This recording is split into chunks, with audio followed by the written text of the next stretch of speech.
Vamos a continuar hablando sobre el trastorno del espectro autista. También es parte de los trastornos del neurodesarrollo. Es un trastorno bastante particular. Tiene muchas características que debemos conocer para poder atender a estos niños o niñas. El trastorno del espectro autista es un trastorno del desarrollo con base neurológica, es decir, hay una alteración en el cerebro que se caracteriza o generalmente podemos apreciarlo porque los niños o niñas presentan déficits en la comunicación social, en el uso del lenguaje como un instrumento más para pedir cosas que para socializar. Tienen comportamientos repetitivos, al igual que lo que le interesa y las actividades que realizan son frecuentemente repetitivas y monótonas. El término espectro fue introducido recién en el último manual de diagnósticos, en el DSM-5, para hacer referencia a que este trastorno es una serie de etapas o un proceso continuo. Con esta denominación se ha dejado de utilizar los términos o las patologías como síndrome de Asperger y el trastorno generalizado del desarrollo. Esto sucede porque el trastorno del espectro autista pasa por cada uno de estos trastornos antes mencionados.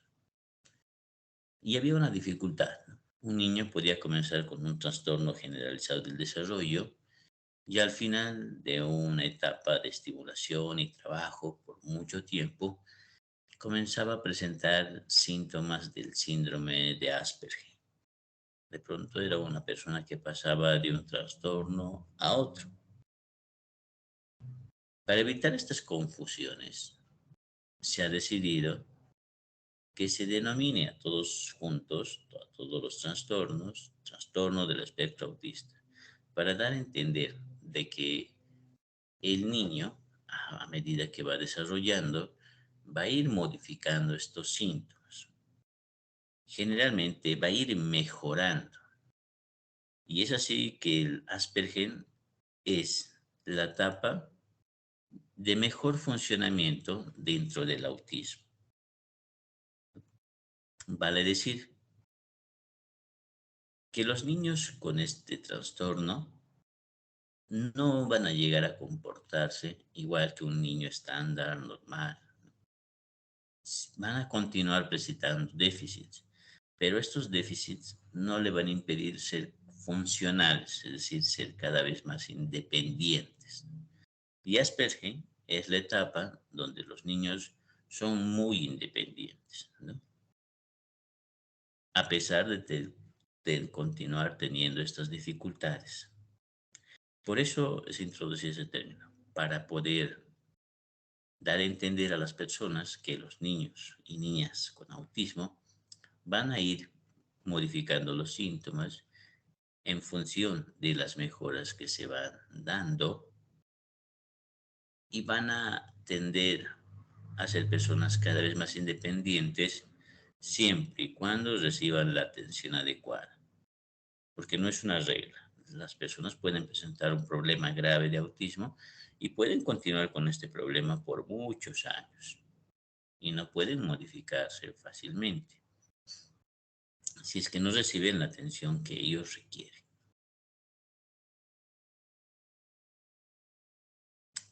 Me voy a detener aquí. Este es un tema bastante discutido para poder entender cómo es que funciona este niño o esta niña. Y es aquí donde el concepto de neurodiversidad tiene un fuerte impacto. El cerebro de un niño con este trastorno tiene un funcionamiento muy diferente al normal. No es que le falte algo al cerebro. Físicamente es muy similar al de un niño normal, pero el funcionamiento, la forma como fue reconectado, es lo que ha generado una serie de cambios. Y estos cambios que presenta o estas diferencias se van a mantener. Por lo que tienes delante de ti un niño con un funcionamiento cerebral distinto. A esto se ha denominado hoy también como una cultura, ¿no? El autismo como una cultura. Quiero que te imagines la siguiente escena.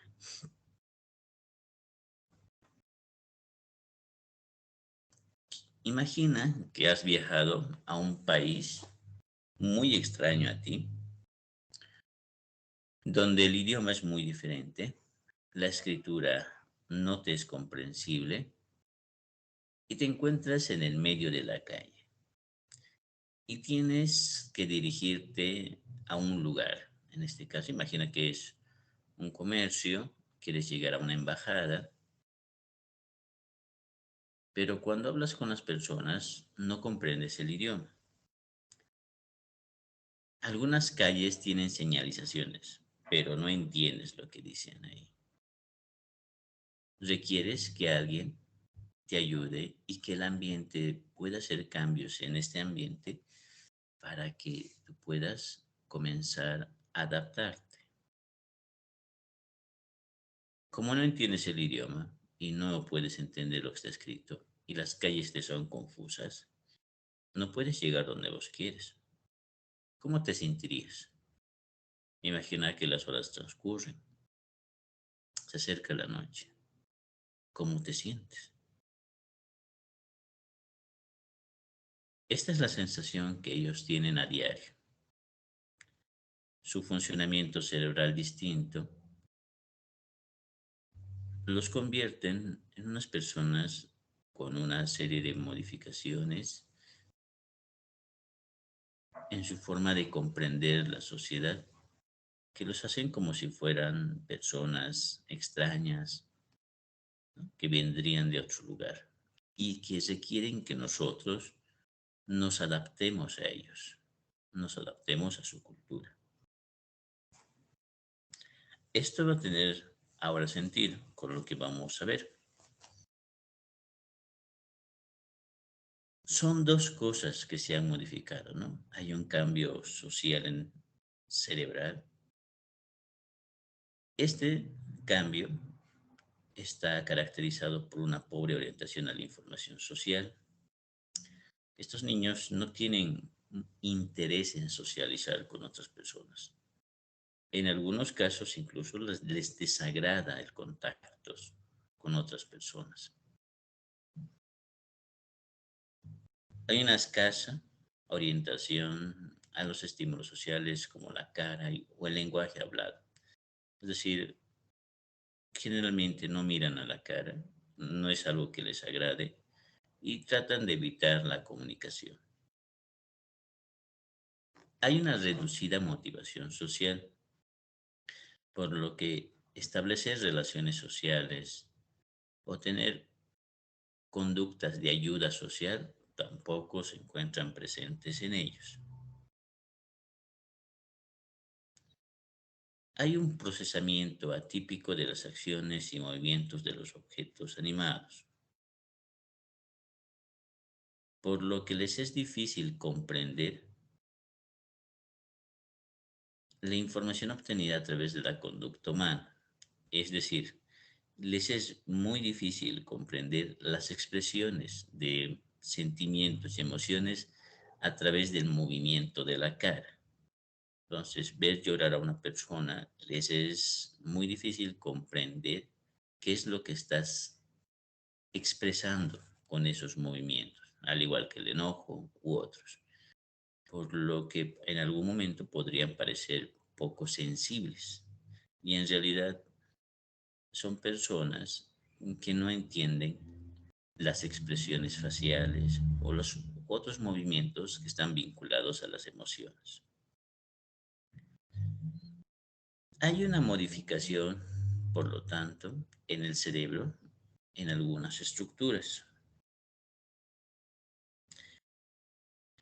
Nuestros cerebros están conectados por una serie de fibras, al igual como si hubieran conexiones eléctricas en la casa, y estas se dan gracias a que hay cables eléctricos que atraviesan las paredes. De la misma forma en el cerebro tenemos conexiones, y estas conexiones son atípicas, por lo que algunas zonas del cerebro están muy conectadas y otras tienen unas conexiones escasas. Por esto nos quiere decir que algunas áreas de la corteza cerebral están muy activas y otras, como la cognición social, el procesamiento del lenguaje, el procesamiento de las emociones y las funciones ejecutivas, se encuentran poco conectadas. Te voy a tratar de explicar mejor esto. Como tú entenderás, tenemos en nuestras ciudades calles y avenidas. Y mientras las calles y avenidas sean mucho más anchas, el tráfico va a fluir más rápido. Si estas calles y avenidas se van a estrechar, el tráfico va a ir mucho más lento. Haz de cuenta que estas regiones de la corteza cerebral que controlan mucho de la emoción, el lenguaje, la cognición social, son lugares donde se hubieran estrechado demasiado, por lo que la información viaja muy lento y es muy escasa. En cambio, otras zonas del cerebro están muy activas y estas tienen que ver con la sensibilidad del ambiente. Su percepción del dolor es muy alto.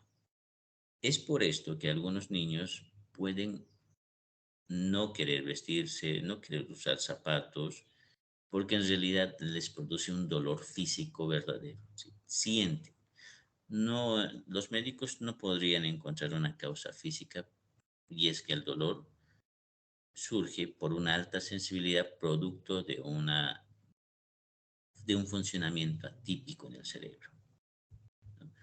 Es posible que algunas telas o texturas les parezcan muy agradables, por lo que van a querer tenerlo constantemente.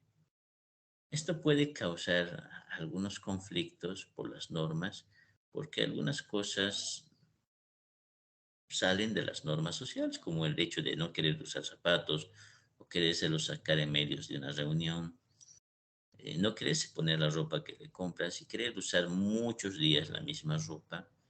Y esto tiene que ver con la percepción de dolor y satisfacción que sienten de manera exagerada porque en estas regiones hay muchas conexiones. Imagínate que estas regiones tienen amplias avenidas y calles donde la información fluye más rápido.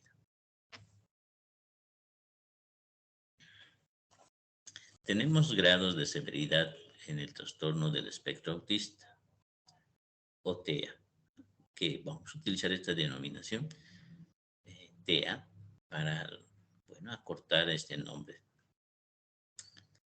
Al menos tenemos tres grados, ¿no? En el grado uno, las deficiencias de comunicación. Hay deficiencias en la comunicación y cierta inflexibilidad en el comportamiento, por lo que prefieren repetir muchas veces el mismo comportamiento. En el grado 2, las diferencias o las deficiencias en la comunicación social son mucho más severas, particularmente de tipo verbal, por lo que los niños con este trastorno tienden más tiempo para comenzar a hablar, ¿no? Demoran mucho en el desarrollo del lenguaje. También la comunicación no verbal, por lo que las muecas o gestos no les es muy familiar, no lo practican y tienden a tener comportamientos repetitivos, ¿no? Realizan el mismo juego por mucho tiempo, varios días. Eh, les, con- Perdón. Les es difícil cambiar de rutina, por lo que les estresa mucho y les molesta que las cosas cambien de lugar. Los cambios los frustran.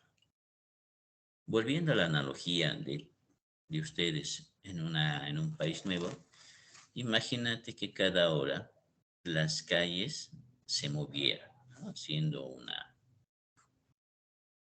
hecho de ciencia ficción. Imagina que estás queriendo llegar a un lugar, tienes cierta orientación y de pronto todas las calles se han movido. Y estás como en un principio, no sabes por dónde ir y tienes poca ayuda. ¿Cómo te sentirías?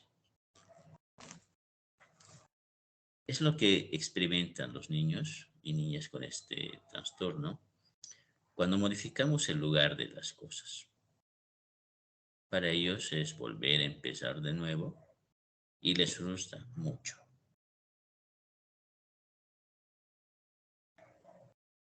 En el grado 3, las deficiencias son mucho más graves. Incluso puede llegar a no desarrollar el lenguaje, ¿no?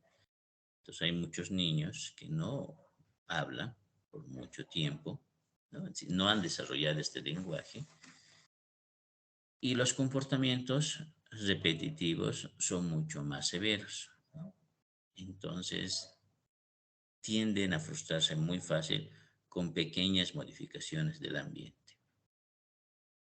Como te darás cuenta, los dos aspectos que se van alterando es el lenguaje y comportamientos repetitivos que están vinculados a la rutina y a un espacio físico muy estructurado donde no se permiten cambios.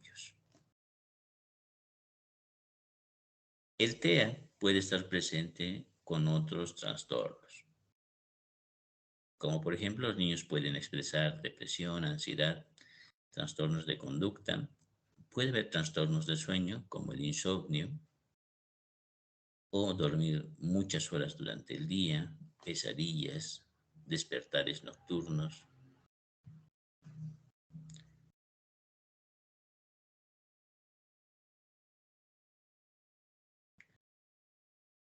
Podemos tener niños con TEA sin discapacidad intelectual y con, y con un alto coeficiente intelectual. Este último se podría dar en el 3% de niños que presentan, ¿no? Niños que presentan muy alto nivel de inteligencia, aún así presentando las dificultades que ya mencionamos. Cuando los niños presentan ansiedad, depresión, es porque son conscientes de sus déficits sociales. Este es un indicador de que el niño tiene una inteligencia normal o al menos no presenta graves desviaciones de sus puntuaciones de inteligencia,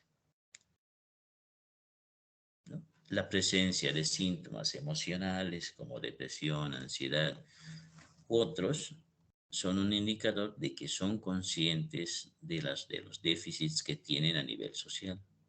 Al ser conscientes, tienen un nivel de inteligencia promedio. Cuando no presentan esto o no se dan cuenta, podemos asumir que su inteligencia podría ser inferior.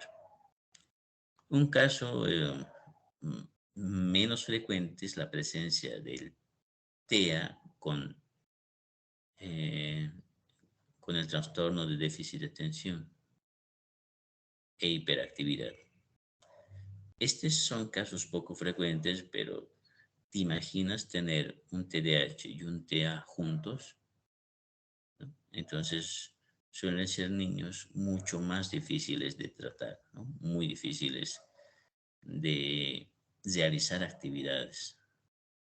Entonces, estos dos antes no se diagnosticaban, o sea, a medida que íbamos trabajando, se fueron encontrando que ambos trastornos podían convivir juntos, y es que ambos son totalmente opuestos en torno a los síntomas que presentan. Pues si te das cuenta, en uno hay hay una ausencia de atención Y en el otro, como en el TEA, la atención más bien está muy activa y las personas pueden permanecer atentos a una misma actividad por mucho tiempo. Los niños con TEA tienen poca actividad física, al contrario del TDAH, ¿no? Entonces, en estos casos se va a necesitar mucha ayuda profesional, ¿no? Porque tenemos dos presencias de dos trastornos bastante complejos.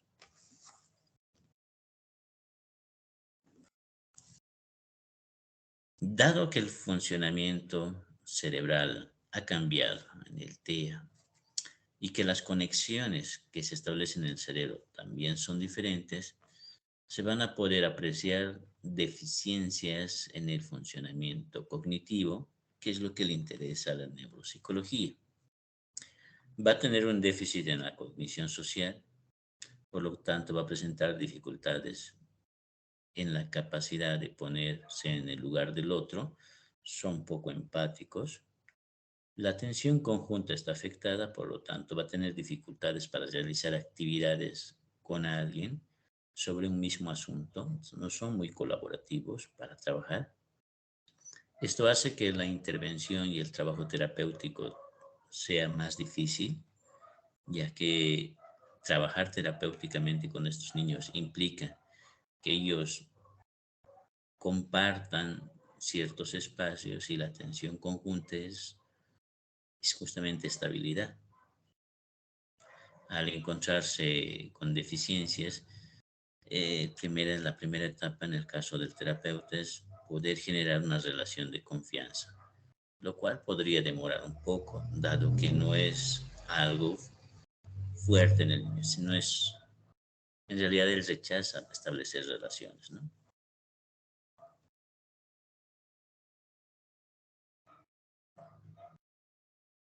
Estos niños, al tener un déficit en la cognición social,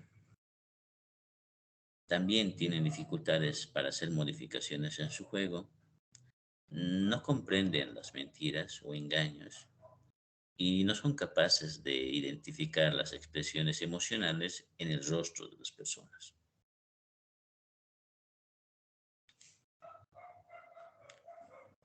También se puede entender que hay una debilidad en la coherencia central,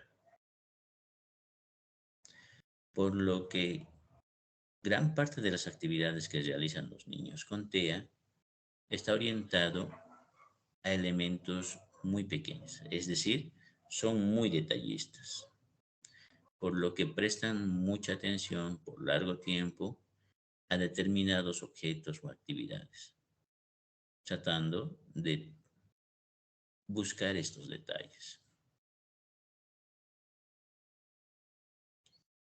El procesamiento de la información está dirigido a partes, por lo que tiene mucha dificultad para aceptar los cambios.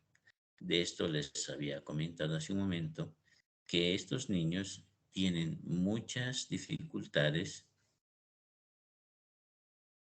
para buscar o para aceptar cambios, ¿no? Las funciones ejecutivas también se ven alteradas, entre las que podemos mencionar la planificación, la flexibilidad cognitiva y la toma de decisiones.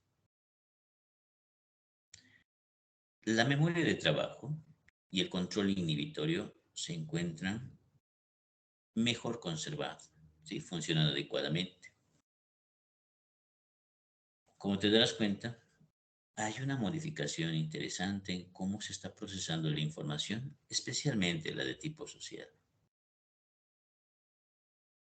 Ahora vamos a estudiar lo que son las manifestaciones tempranas del TEA.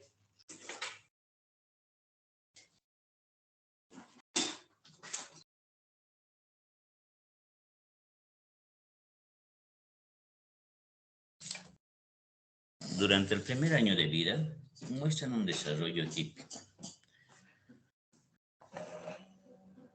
En el segundo año, se pueden observar disminución en la mirada, puede reducir la frecuencia de sonrisas, hay una menor participación en los juegos, especialmente de imitaciones, responde menos a su nombre, entonces esto da la apariencia como si estuviera sordo.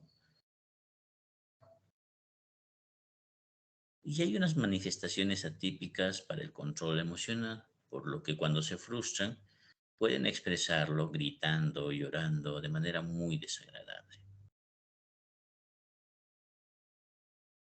Generalmente, este trastorno se va a diagnosticar hasta después de los 2 años, porque muchas de estas podrían ser compensadas y podría deberse a un desarrollo más lento, por lo que tenemos que ser muy cautos para diagnosticar un TEA, ya que al decirle a un papá o una mamá que su hijo tiene TEA, puede llegar a ser muy frustrante. Un mal diagnóstico, una mala noticia, puede causar mucha susceptibilidad en ellos, ya que, como te habrás dado cuenta, esta condición va a permanecer por mucho tiempo. Y a medida que tú vas conociendo más sobre esto, te das cuenta que son situaciones muy difíciles de manejar, a punto de que los progenitores tienen que tener una dedicación completa a estos niños.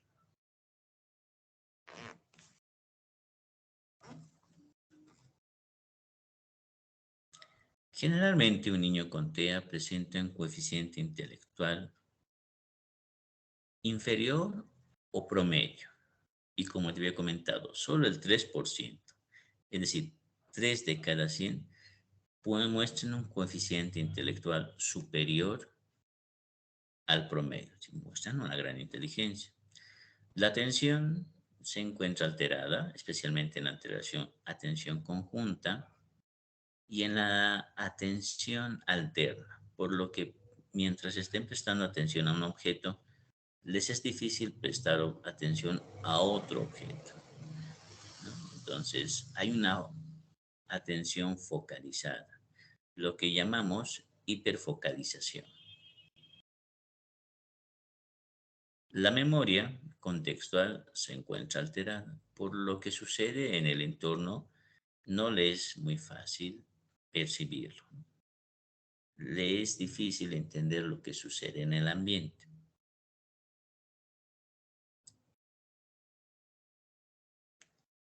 Tiene mayor dificultad para el desarrollo del lenguaje, tanto para desarrollar las palabras como para entender su uso,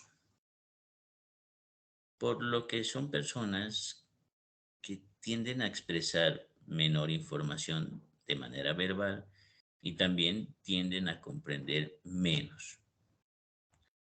La dificultad más importante se encuentra en la esfera pragmática. Esta se refiere al uso del lenguaje. Nosotros podemos aprender a hablar y comprendemos lo que nos dicen, pero ¿cómo usar el lenguaje? ¿Cuándo usarlo? Hay una serie de normas sociales que nos marcan cómo debemos hablar. Además de esto, se encuentra en ella la entonación. Te habrás dado cuenta que a medida que nosotros hablamos, lo hacemos de manera melódica, a veces más lento, a veces más rápido, más alta la voz, ¿no? Hay una modificación. Esta modificación del tono de la voz se altera en ellos, por lo que generalmente tienen un lenguaje más parecido al de un robot, ¿no? Sin estas diferencias de tonos. Así que por una parte tienen dificultades para comprender las normas sociales de cómo utilizar el lenguaje, hay una alteración en el tono de la voz, por lo que tiene una apariencia robótica. Y bueno, su uso del lenguaje está más destinado a pedir cosas que al establecer relaciones, por lo que tienen un uso limitado de ella. Las habilidades perceptuales y visoespaciales se encuentran muy fortalecidas, por lo que sus habilidades para percibir o manejar el espacio es quizás el mejor potencial. Y esto es nuestra mejor herramienta de trabajo.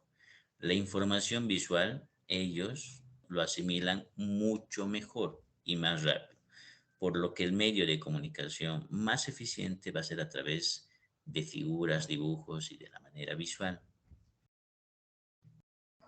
Las funciones ejecutivas, como les había comentado, se encuentran bastante alteradas, mostrando especialmente déficits en la flexibilidad cognitiva.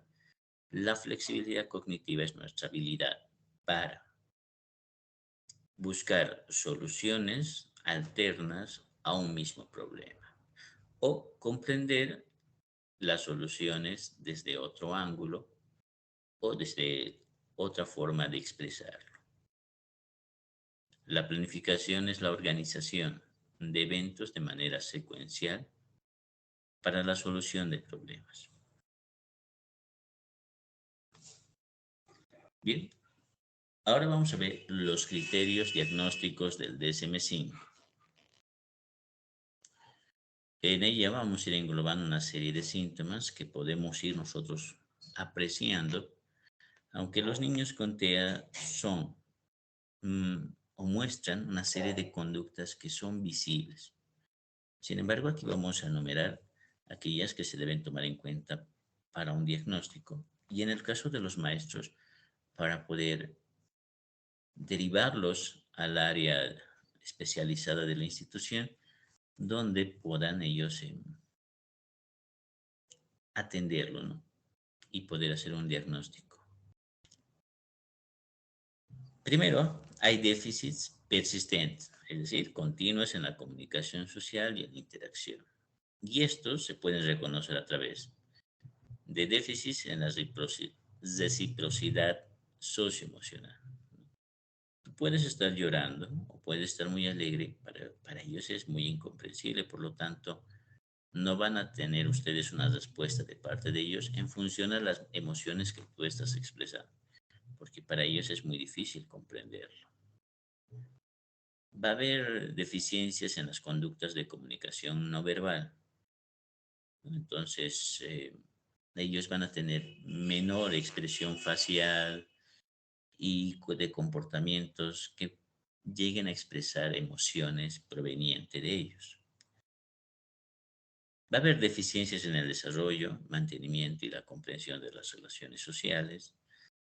Mm, las relaciones sociales para ellos es más son instrumentales, es para pedir ayuda y que se las den, más que para generar lazos sociales duraderos.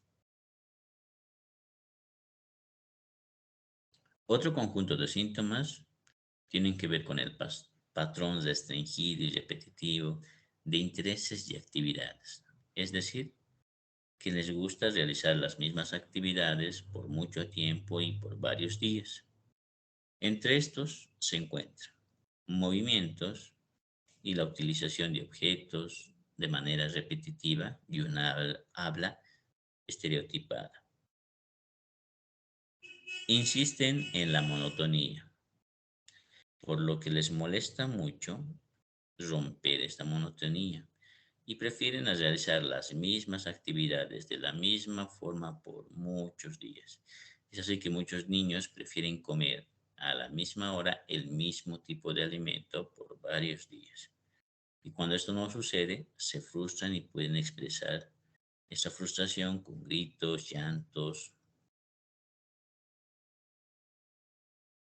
Sus intereses están muy restringidos. Generalmente tienden a mantener su foco de atención en un mismo objeto por mucho tiempo y por varios días.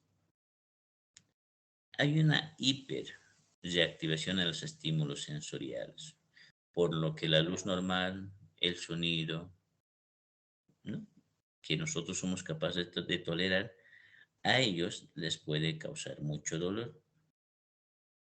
Entonces, esta es la parte donde los papás tienen que ser más cautos, ¿no?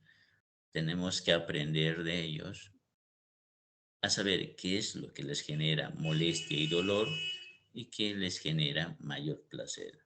Y hacer estas modificaciones para que ellos puedan sentirse más cómodos. Debemos entender que estas personas son capaces de expresar estos dolores a través del llanto, a través de rabietas. y comprender que lo que están sintiendo en realidad es real.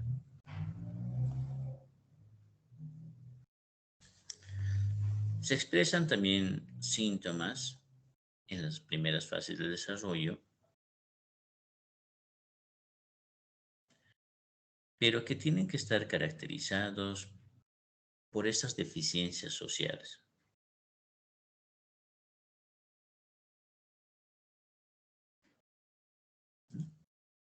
Se requiere que los síntomas causen un deterioro clínico significativo en el ámbito social, bueno, en el niño podríamos decir en el ámbito académico y otras. Significa que lo que le está pasando al niño le tiene que causar dificultades, ya sea en su aprendizaje, ¿no? O en su vida social, o en sus relaciones con los amigos. Debemos entender que esto es un trastorno permanente, por lo que no es que un día presenta esto, al día siguiente está bien, pasa una semana y vuelve a presentar desinterés social y después mejora y después decae, no es algo constante, frecuente. Estas alteraciones no deben ser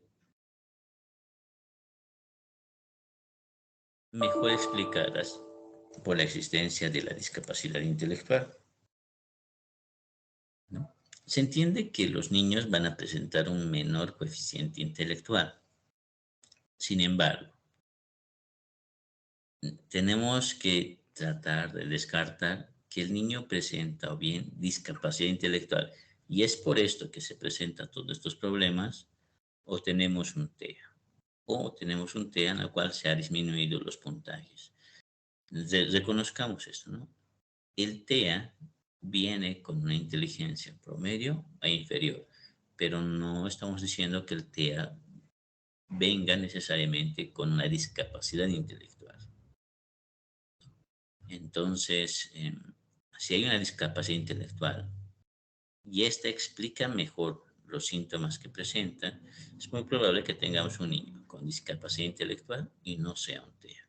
Y esta es la parte delicada que ve nuestro profesional en la institución.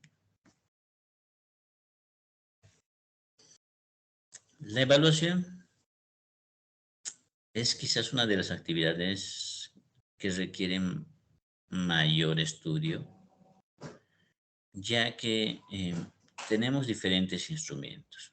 Algunos son mucho más sencillos que otros, mientras que la escala de observación para el diagnóstico del autismo 2 o A2 requiere muchos materiales. Tú puedes ver ahí en pantalla una cantidad de materiales que son utilizadas para el diagnóstico y puede tomar mucho tiempo realizarlo, ¿no? Este test nada más nos cuesta como 5.000 bolivianos poderlo adquirir. Así que requiere mucho material. Claro que es un test muy reconocido, brinda mucha información. Y estos test están basados en la observación. Dado que tenemos dificultades para establecer una relación con el niño, en este caso el evaluador lo que hace es observar el niño en diferentes situaciones de juego y en otras actividades. Y a medida que el niño va interactuando con objetos y con sus progenitores, se va registrando una serie de información que nos permite evaluar los indicadores que ya te he manifestado antes. Otra forma de evaluar a los niños con autismo es a través de entrevistas con los padres y basar nuestra información en las observaciones que ellos ya han hecho por mucho tiempo, sin la necesidad de permitirle al niño realizar otra actividad, ¿no?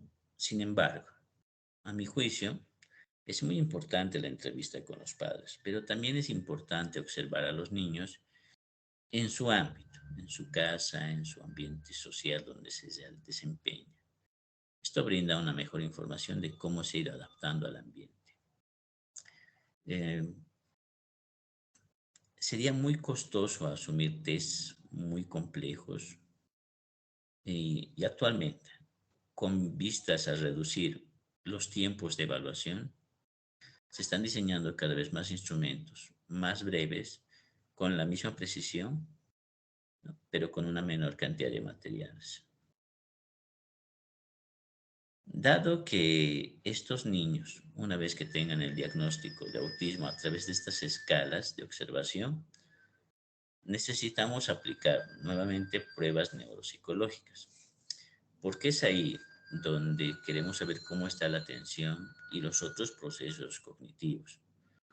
Esto nos va a permitir poder diseñar intervenciones con el fin de mejorar el funcionamiento cerebral y facilitar el desarrollo de nuevas habilidades en los niños, buscando que estos sean más independientes. La intervención básicamente está orientado a la modificación espacial para ellos. ¿Recuerdas el ejemplo que te di en un primer momento, donde tú te ponías en el lugar de un turista o de una persona que hubiera viajado a un país? Ah, y la solución a ese problema justamente está en ponerte los letreros en tu idioma, modificar el ambiente para que te sea accesible llegar donde tú quieres llegar. No vamos a buscar al niño o niña con TEA que se adapte al medio ambiente. Nosotros vamos a adaptar el medio ambiente a los niños con TEA. Este es una representación gráfica de un aula para niños con TEA, ¿no? No es un aula que frecuentemente vemos en una clase, ¿no? Son espacios donde el niño realiza actividades de forma individual y en algunos casos de manera colaborativa. Y está compuesta por una serie de ubicaciones de muebles que permiten al niño trabajar sin la presencia de otros, ¿no? O al menos sin que él los pueda ver. Hay una disposición de muebles en las cuales tenemos un área para trabajar de manera individual, un área para trabajar de manera colectiva, un área para la comida, un área para el baño, un área específicamente de juegos.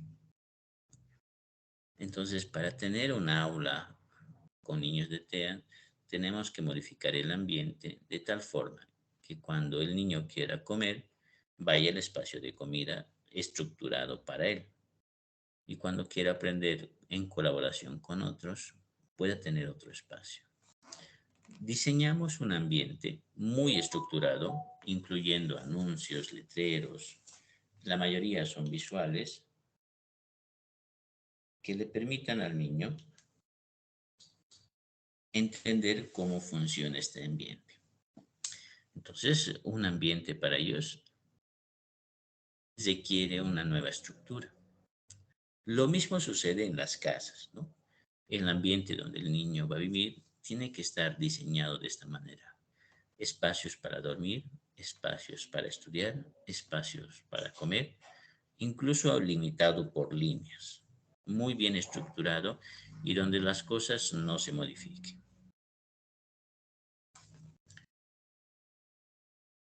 Aquí tienes una modificación ambiental. Los niños trabajan de izquierda a derecha. En la imagen que tienes con el número uno, es un pupitre, bueno, mejor dicho, es una mesa con una silla de trabajo individual. Todas las tareas que él realiza están en la bandeja de la izquierda. Cuando la termina, lo ponen en la derecha, en la bandeja de la derecha. Y es que ellos funcionan realizando actividades de izquierda a derecha. En la imagen 2, ellos aprenden con información visual, por lo que todo deben tener una relación, en este caso de colores. En este caso, en la imagen 2, tiene una secuencia de actividades donde primero tiene que hacer la tarea de color rojo después amarillo, azul, verde y negro al final. Y si te das cuenta, al lado izquierdo tiene un conjunto de bandejas estructuradas en el mismo orden. Cuando ellos terminan esa actividad, pasan a la siguiente.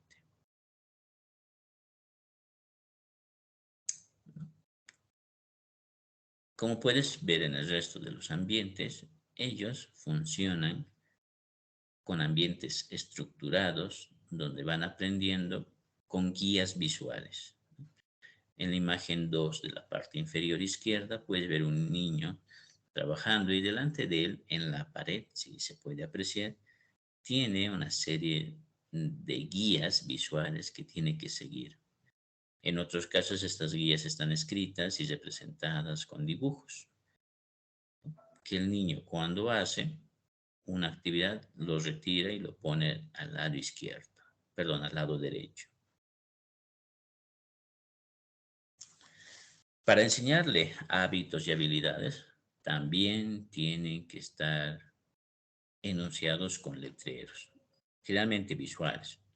Si tú recuerdas, durante la explicación hablamos que la parte visual es lo mejor conservado.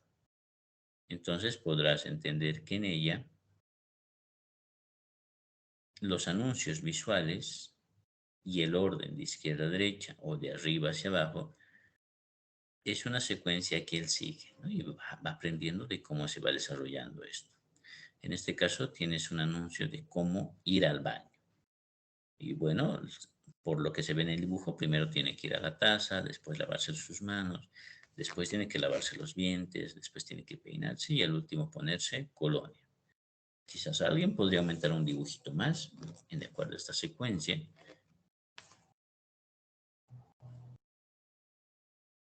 Todas las actividades que los niños realizan son con materiales físicos y concretos, por lo que aprender a escribir, sumar o cualquier otra habilidad requiere de objetos físicos que compartan características y que todos los ejercicios sean pensados de izquierda a derecha o de arriba a abajo.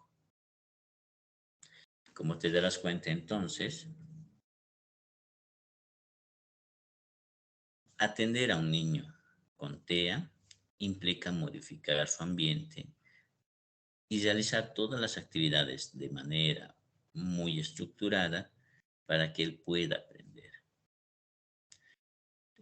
Entonces, tener un niño con TEA en la escuela es una atención diferente.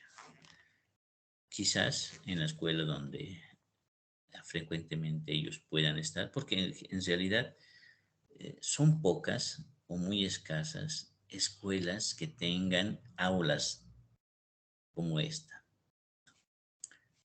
Y evidentemente también serían muy costosas, porque una aula como estas mm, requerirían mucho mobiliario y no podrían acoger a muchos niños por los espacios que requieren. Así que algunas cosas que se buscan en las aulas, vamos a decirlas estándar, pues, se requiere que el niño esté en lo mismo pupitre, que no se le mueva, que generalmente sea un lugar físico, ¿no? Y donde los alumnos o los estudiantes de esa misma aula también reciban información sobre cómo tratar con ellos, ¿sí?